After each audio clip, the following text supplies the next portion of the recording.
Hey guys, welcome to Cakewalk Cambridge. I'm Aisha and we're going to start with chapter 16.2 reproduction.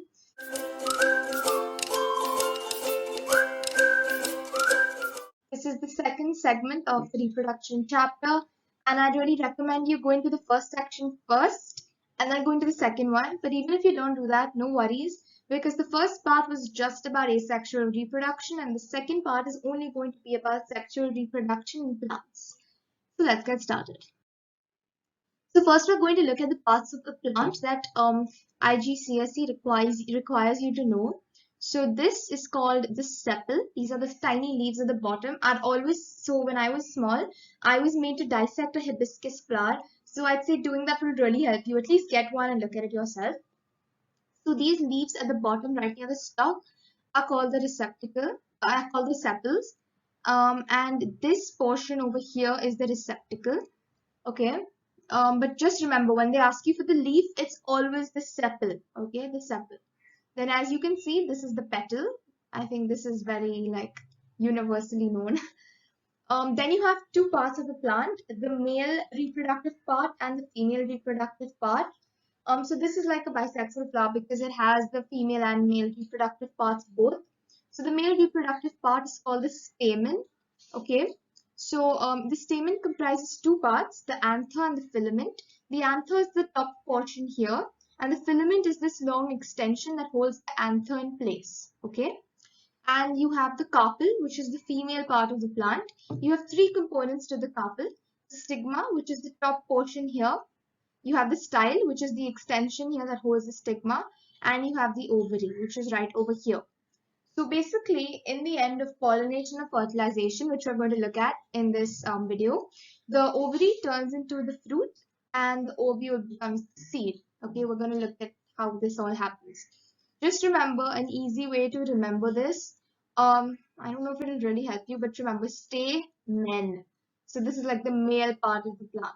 That's all you remember. And the other one is going to be the female part. Stamen is the male part of the plant. So just remember these structures, okay? They're very important in the next slides. Okay, now we're going to look at each component and its function. So the sepals, which you saw, the leaf-like structures at the bottom of the flower, they protect the flower when the flower is a bud. So when the flower is a bud, the sepals are what protect the flower from all adversity outside, okay? It holds the bud in place. Then you have the petals. Petals attract insects for insect pollination. So as you can see, you have petals which are large and colorful and scented, and these kind of attract insects towards them to come and pollinate the flower, which we will look at in the next slide. Then you have the anthers, which is that small component, the small structure that is held by this filament. So the anther is basically used to produce the male gamete, which is basically pollen. So the anther produces pollen grains, very important. Then you have the stigma, which is the part at the top of the style, that long tube, okay? And the stigma is what catches the pollen grains from the air or insects, okay? Pollen is deposited on the stigma, okay, in pollination.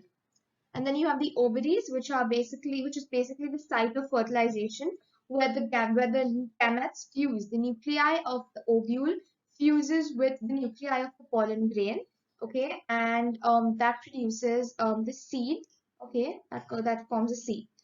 So yes, the site of fertilization, the ovary produces ovules. Okay, remember this. Pause the video and take this up for yourself. Okay, now we're going to look at wind pollinated flowers and insect pollinated flowers. Okay, I hope you know that pollination is basically the deposition of pollen from the anther of the plant, as you can see here, to the stigma of the plant. Okay, there are two types of pollination and everything. That is self-pollination and cross-pollination. Okay, so we'll get into that later. But we're going to look at the two types of pollinated flowers. So flowers can either be pollinated by the wind, that is when air currents carry the pollen from the anther. They lift the pollen from the anther, and with the wind, the pollen is carried and then deposits itself onto the stigma. Or insects can come to feed on nectar produced by nectaries in the plant.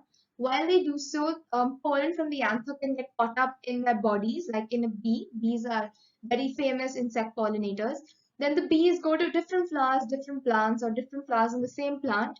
And when they are like when they go to like feed on nectar in that plant, some of the pollen grains that is stuck to their bodies falls onto the stigma of the plant, and that is how pollen is deposited onto the stigma. So basically, yeah, you have two types of flowers, wind pollinated and insect pollinated. So if you've learned before and if you remember, type A is insect pollinated. Now, how can you make out that this is an insect pollinated flower? One, it has petals to attract the insects. Two, the petals are large and colorful. Three, it has a stigma, which is like, so basically, you will be given some information. So the stigma is usually sticky, okay, to attract the pollen from the body of the insect, because because the pollen from the body of the insect has to stick to the stigma, okay, because the insect is constantly moving. It has an anther and filaments that are enclosed inside the flower. They don't hang outside because the bee or the insect primarily comes inside the flower to feed on nectar. You know, they don't just like pass by, they move inside the flower, into the heart of the flower. So, because they move inside to the heart of the flower, the anther and the stigma has to be enclosed in the flower so that there is contact between the insect's body and the reproductive parts of the flower. Now, on the other hand, a wind pollinated flower will have a feathery, as you can see, it's pretty feathery, a feathery stigma and style that hang outside the flower because the wind current moves over, it doesn't like go through, right? It's just gonna like go all over, generally over the flower. So the stigma hangs outside, the anther and filaments also hang outside, and there's feathery as well. As you can see, there are not really any petals, or if there are petals, they will be small and not colored because the plant doesn't have to virtually attract anyone. The plant just as the wind itself will pollinate the flower. Okay, so that is pretty much the observable differences, okay, between an insect pollinated flower and a wind pollinated flower. Now, this table is extremely important. I'd recommend you pause this and take a screenshot of it and like blank out my face. Okay. So basically, in an insect pollinated flower, you have large colorful petals. This is always one point. Don't write large petals and colorful petals as separate points. Also, never mention colorful petals if it is not mentioned in the text or in the question that the petals are blue or whatever. Because very often they'll give you a black and white picture. IGCSE gives you black and white pictures of or a diagram, and they'll ask you to state the observable features of the flower that show that it is insect pollinated. And because it's black and white, you can't make out if it's colored or not. So it's always better to just write large petals. You don't want to lose your mark there. Then you have a sticky stigma, which is inside the flower. Nectar is produced by nectaries. Bracts. Bracts are basically modified leaves. So I never really wrote this point, but it's in my textbook, so I thought it's always good to keep you well informed. So in an insect pollinated flower, these modified leaves are not present. Okay. And then you have small amounts of pollen that are produced with spikes, or the pollen grains are sticky. So firstly, we're going to get into why small amounts of pollen. That is because the pollen is being deposited by an insect. An insect is like going to get the pollen to stick to its body unknowingly and then deposit it onto the stigma. There is a greater possibility of that happening because the pollen is not going to get lost in the air or wind. Like in wind pollination, the pollen could probably fall anywhere. It's not like the wind is not going to carry the pollen from one flower to the next, like a bee is going to, because a bee virtually moves from one flower to another, to another, to another. In the wind, it's all general air currents. So, for a greater probability of pollen to be deposited onto the stigma, a larger amount of pollen is produced in wind pollinated flowers. And the pollen in wind pollinated flowers is smooth and lightweight, low density, so it can be carried by the air better. And in insect pollinated flowers, it's spiky or sticky, so that can stick to the body of the bee. Then you have the stamen, which is the male parts of the flower, which are present inside the flower, and when pollinated flowers are present outside the flower. Bracts, which are modified leaves, are present in wind pollinated flowers. Nectar is not produced because it does not need to be produced. Insects do not need to be attractive. Feathery stigma hanging outside, we've already discussed why. Small petals absent or absent, but inconsequential after all. It's just the wind doing its job. Okay, now we're going to go to the definition of pollination. Pollination is the transfer of pollen grains from the anther to the stigma. This could come for a 1 marker or 2 marker. So just remember, transfer of pollen grains is pretty much the whole sentence. And anther to stigma. Okay, very important.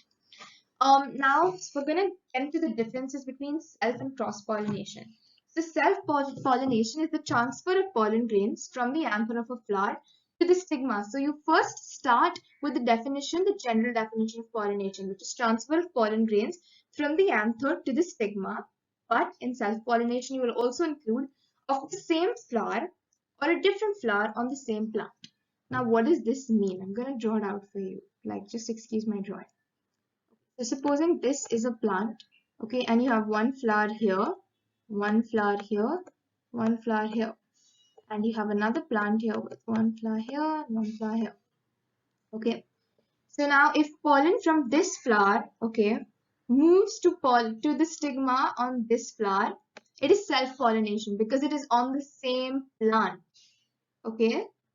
And if pollen from this flower moves to pollen on the same flower, it is also self-pollination. So self-pollination is the transfer of pollen from the anther to the stigma of the same flower or a different flower on the same plant. Just remember this diagram, okay?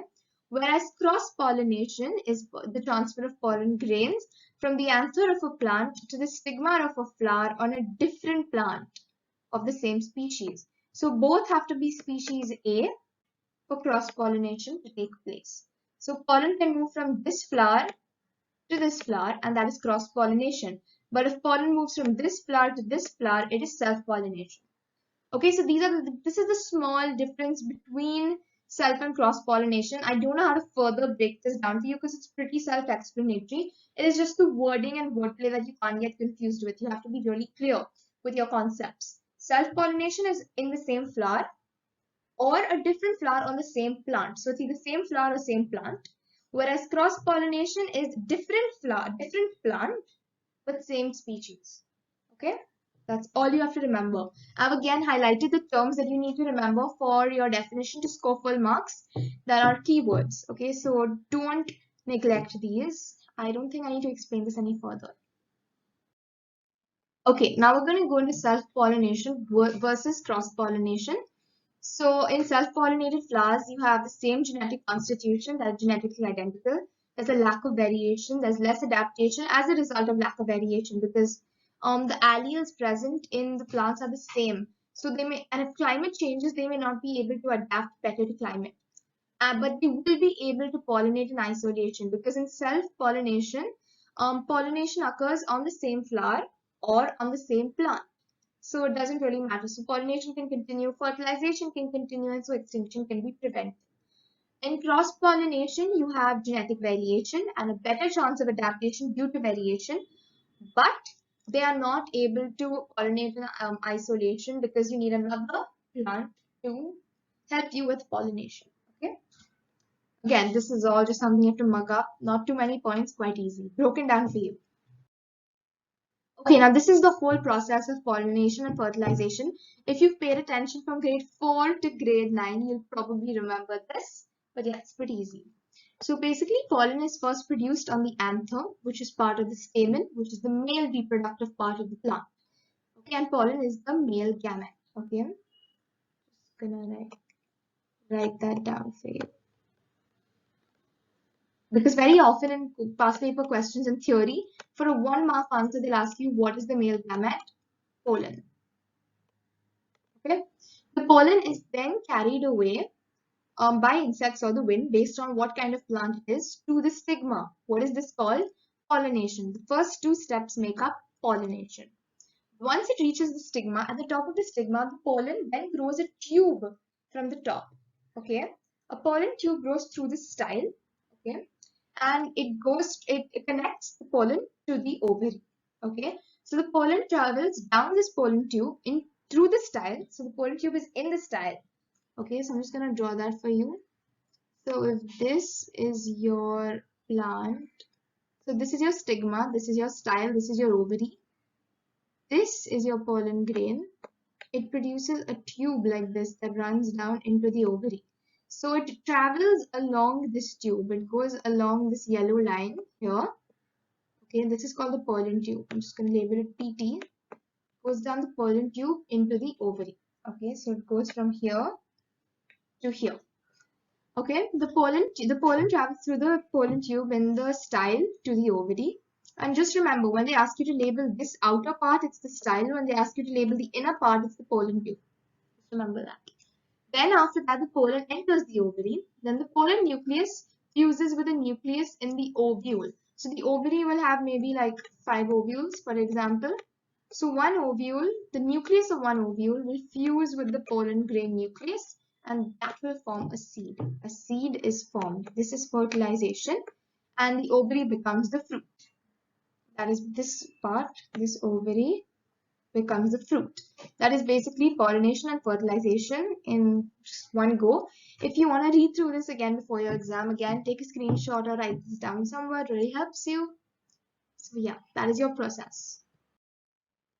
Okay, now this is like a complicated version of it. I'm just going to show it to you. So you have your pollen grain here, the stigma, the style, the ovary. The pollen grain reaches the stigma. Okay, here it forms a pollen tube, as you can see, that takes it down to the ovary. As you can see, it enters one ovule. Okay, these little pockets are ovules. It enters the ovule, and the nucleus of the pollen grain will fuse with the nucleus of the ovule. Okay. The micropyle and all, you do not need to know these technical terms. I'm just going to make it as easy as like it can be for you to understand.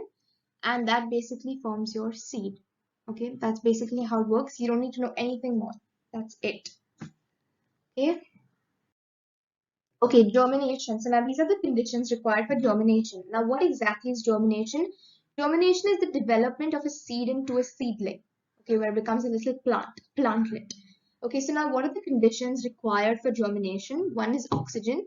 An increased concentration of oxygen increases the rate of germination. Okay, why is oxygen required? Because respiration always takes place.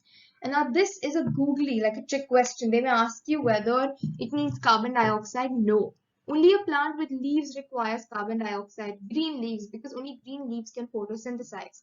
Here the seed doesn't have any leaves. Why will it need carbon dioxide? Carbon dioxide is a reactant in photosynthesis, and photosynthesis only takes place when there are leaves, because leaves have chlorophyll. Then you need water. Now these are some roles of water which were mentioned in my textbook. I've never really been asked to use any of these functions, but I'd say it's always good to remember 3. So I've put down 4 for you. 1 is to activate enzymes. 2 is the conversion of starch to sugar and proteins to amino acids. That is basically breaking down macromolecules to monomers. Then to expand vacuoles in plants, photosynthesis and transport of salts. Okay, very important. Just memorize these. No, it's like quite easy. And the third condition is warmth. Warmth helps to activate enzymes. As you've seen, some enzymes operate at optimum temperatures, and there needs to be a certain amount of energy for these enzymes to operate. So the warmth, the heat energy helps to activate these enzymes. So these are your 3 conditions. They come in MCQs. Remember oxygen, warmth, and water. An acronym for this is WOW, warmth, oxygen, water. Okay, be good. And now we're just going to look at the advantages and disadvantages of sexual reproduction. So the advantages are 1, there is variation. 2, better adaptation. 3, resistance to disease. Just before I continue, these 3 points go in conjunction with each other. Because there is variation, there are differences in alleles, so they can adapt better to different climates, different environments. Because of that, there is resistance to disease, because there may be a gene mutation which kind of changes the genetic orientation of the organism. So there's a resistance to disease. The population isn't wiped out, no extinction. And also sexual reproduction, there can be dispersal of the seeds, or like different, like, dispersal of the seeds, or the daughter plant forms away from the parent plant. And so there's a reduction in competition between these 2 organisms. So there's enough nutrients for both of them to live on. And the disadvantages is that there's 2 parents needed, 2 gametes needed, and growth is slow. It's more time consuming. So yeah, that was basically sexual reproduction in plants. I hope I broke this chapter down for you and made it easy. If you have any questions, please feel free to email me. My email is on the YouTube channel itself. I hope this video helped you. If it did, please like this video, subscribe to my channel, share this video, and yeah, let's get through this together.